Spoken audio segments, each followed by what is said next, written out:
mais, amados. Tá ligado, né? Profundo, né, gente? Esse vídeo aí realmente mexe com a gente, né? E justamente sobre isso que nós vamos ver agora de manhã, porque que às vezes um casamento acaba dando em divórcio, né? Muitas vezes porque nós mesmos não nos conhecemos e não sabemos o quanto nós somos diferentes e que essas diferenças não são para nos separar, mas sim para nos complementar. Então nós vamos ver agora sobre essas diferenças do homem e da mulher, tá? Física, emocional e sexual, tá? Lá em Gênesis 2:24 está o projeto do nosso Criador, né? Que a gente viu bastante ontem. Gênesis 2:24. Por essa razão, o homem deixará pai e mãe e se unirá à sua mulher, e eles se tornarão uma só carne.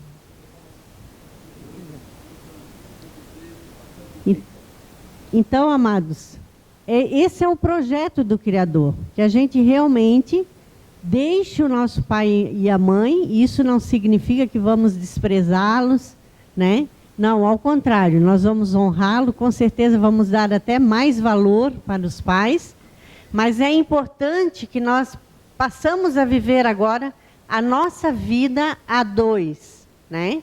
E muitos casamentos estão rolando até hoje, porque não fizeram isso, não cortaram o cordão umbilical, não deixaram o pai e a mãe. Esse deixar pai e a mãe significa emocionalmente, né, cortar aquele laço de alma, e geograficamente os filhos não devem morar junto com os pais, mas sim ter a chance de viver a sua vida, de errar, como os pais também erraram, né? E geograficamente, financeiramente, é importante que os filhos também tenham a sua independência financeira, né? Então, esse é o deixar pai e mãe. E se tornar uma só carne. Mas como que nós podemos ser uma só carne se nós somos tão diferentes? Vamos ver então. Olha só, alguns dados para reflexão. No Brasil, o tempo médio dos casamentos em cartório é 6 anos. E pesquisas são feitas que muitos casamentos se dissolvem antes dos 2 anos. Por quê? Até os 2 anos é a fase de adaptação, de quebrar as arestas, né? E muitos casamentos, eles desistem nessa fase. Mais de 50% dos casamentos acabam em divórcio no Brasil. Nos Estados Unidos e nos países desenvolvidos, são 60% dos casamentos que se divorciam. De 35 países pesquisados, o Brasil é o que tem o povo que mais aceita o divórcio como solução para os problemas de relacionamento de casamento. Isso muito fruto das nojelas, né, dos enlatados que vêm de fora, e as pessoas começam a mudar a sua mentalidade e fazer do casamento algo descartável. Ah, não deu certo? Vamos partir para outra, né? Apenas 12% não aceita o divórcio. Quantos casamentos, agora uma pergunta para a gente refletir. Quantos casamentos em sua volta estão em crise? Pessoas da família, da nossa família, amigos, pessoas do nosso relacionamento, ou já caíram a casa? Ou casais que não se casam, mas vivem juntos e se separam. Né? Se a gente parar e pensar, a gente pode ver, né? Quantos estão acontecendo isso. E a sua casa? Qual é ou tem sido o fundamento? Você é um com seu cônjuge? Ou sua casa é dividida? A palavra de Deus diz que uma casa dividida não subsistirá. Então, muito importante no nosso casamento é a nossa unidade, né? Ser esse um só carne significa corpo, alma e espírito, né? Vocês estão crescendo em unidade e harmonia ou estão vendo esfriar o amor?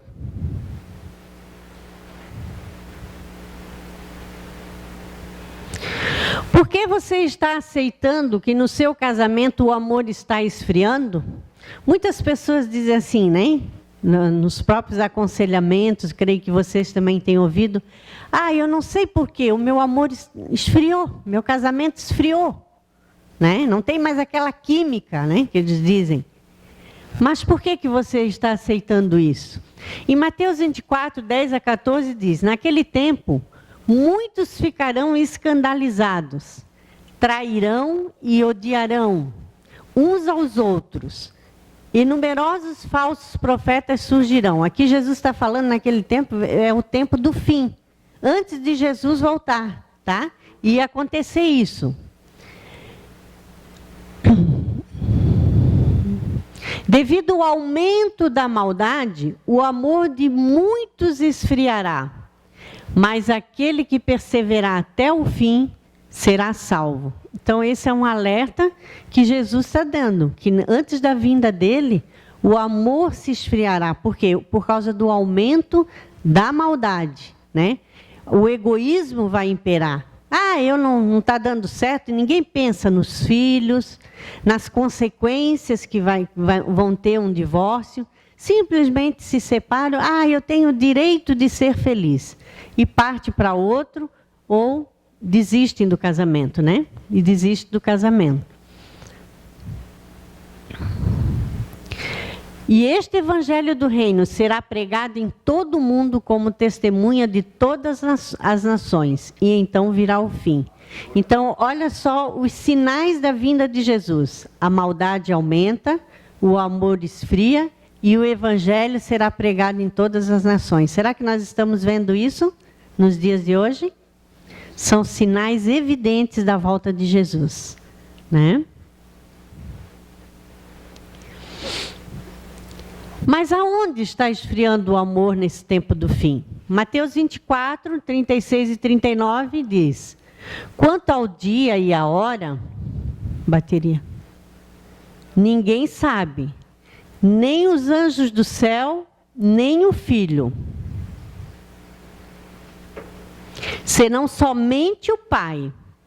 Como foi nos dias de Noé, assim também será a vinda do Filho do Homem. Como será que era no tempo de Noé? Nós já vimos bastante ontem também. Pois nos dias anteriores ao dilúvio, o povo vivia comendo e bebendo, casando-se e dando-se em casamento, até o dia em que Noé entrou na arca, e eles nada perceberam, até que veio o dilúvio e os levou a todos.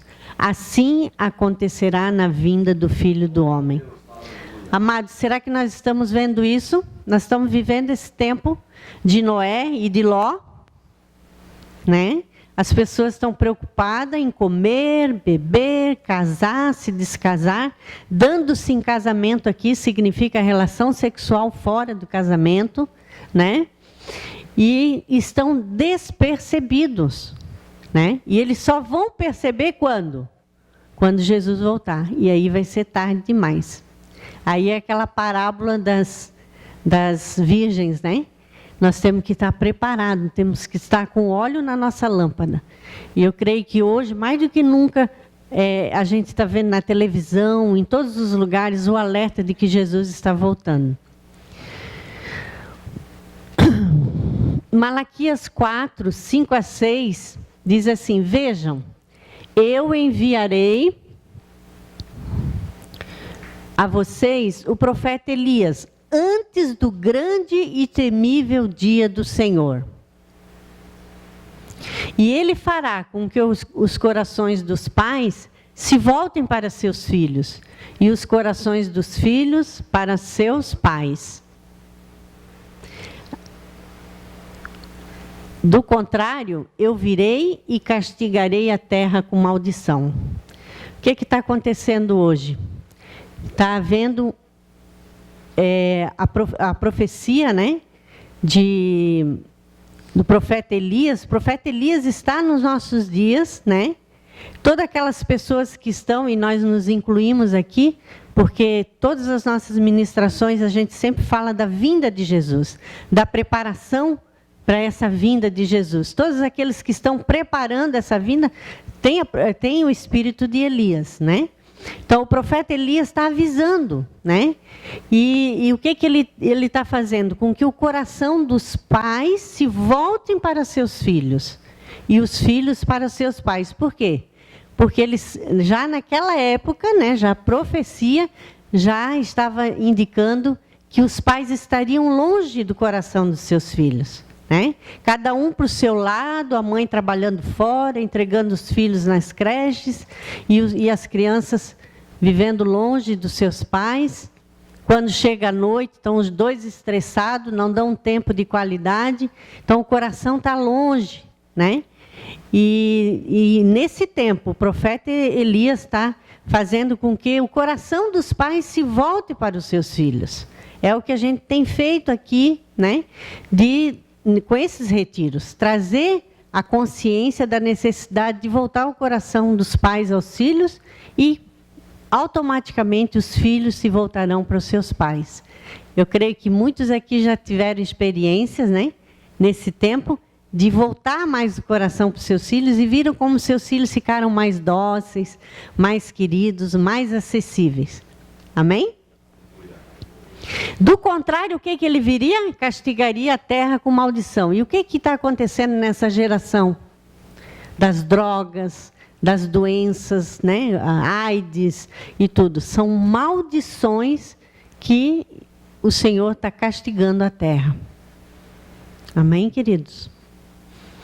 Então, agora nós vamos entrar, né? Como os dois seriam um se são tão diferentes. Os maiores problemas no relacionamento homem e mulher vêm da falta do conhecimento entre si e que não são vistos antes de casar. E é verdade. Vocês lembram daquele ditado, o amor é cego? Antes de casar, né, quando a gente conhece a pessoa, se apaixona pelaquela pessoa e diz assim, essa é a minha cara metade, né? Essa pessoa eu quero viver o resto da minha vida. E vem aquela paixão. E a paixão é estratosfera, tá? Então pode ver, a pessoa fica nas nuvens, né? Apaixonada. Aí vem o pai, vem a mãe, vem os conselheiros, os discipuladores e alerta, meu filho, olha, cuida dessa moça, olha, eu não sei não.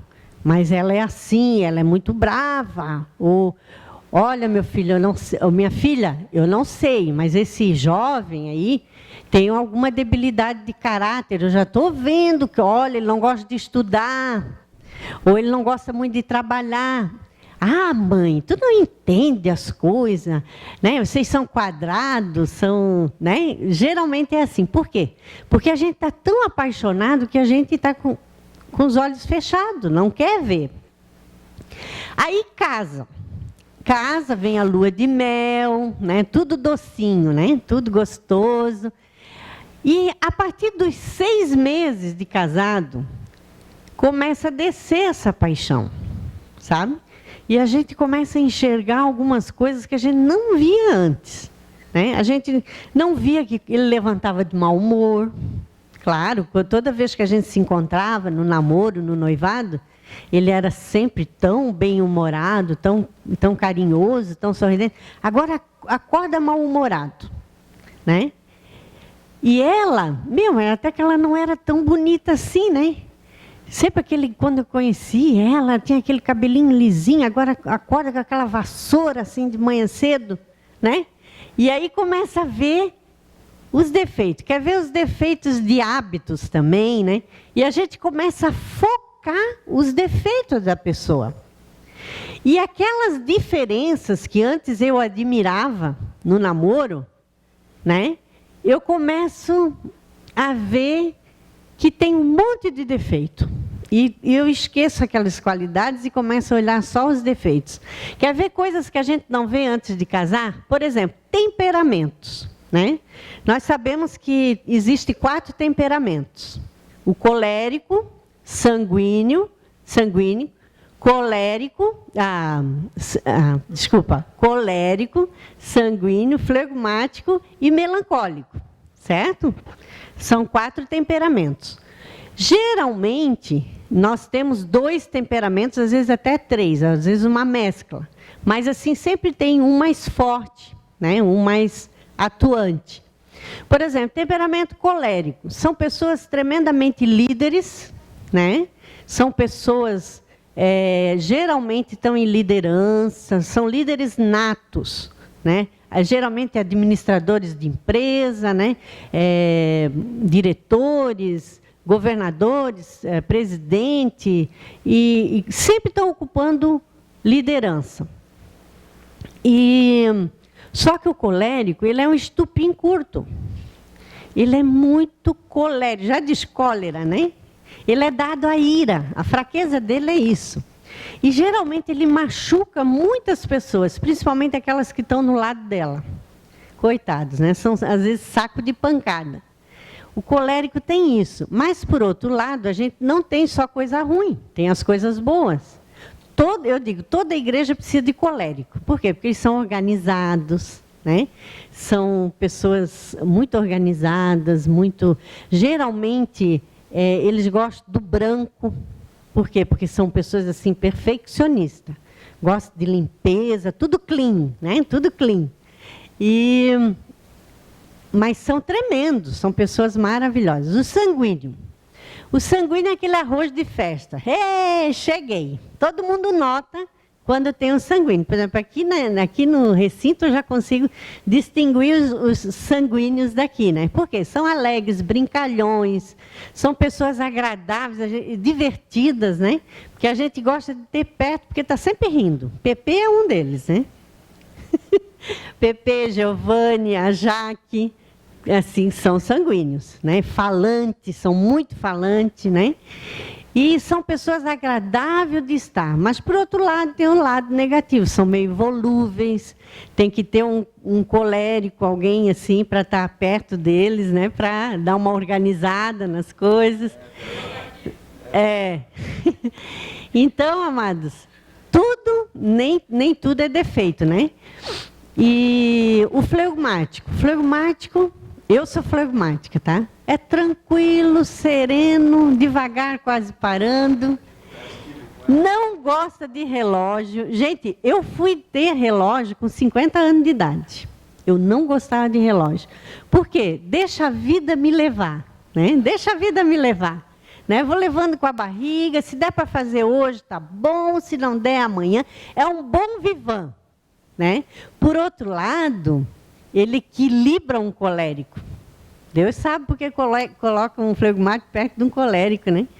O Giovanni é colérico sanguíneo, imagina. E eu flegmática sanguínea. Não, melancólica não. Então, amados, ele é sempre alegre, são pessoas assim, muito bom de amizade, fiéis na amizade, né? Com bons conselheiros, e é gostoso estar perto do flegmático, porque ele não esquenta, né? A vida é tranquila. O melancólico, já diz, né? Melancolia. Vive chorando, relembrando o passado, nostálgico, né? Gosta de relembrar o passado, gosta de remoer também, né? Trazer de volta coisas antigas. Mas, por outro lado,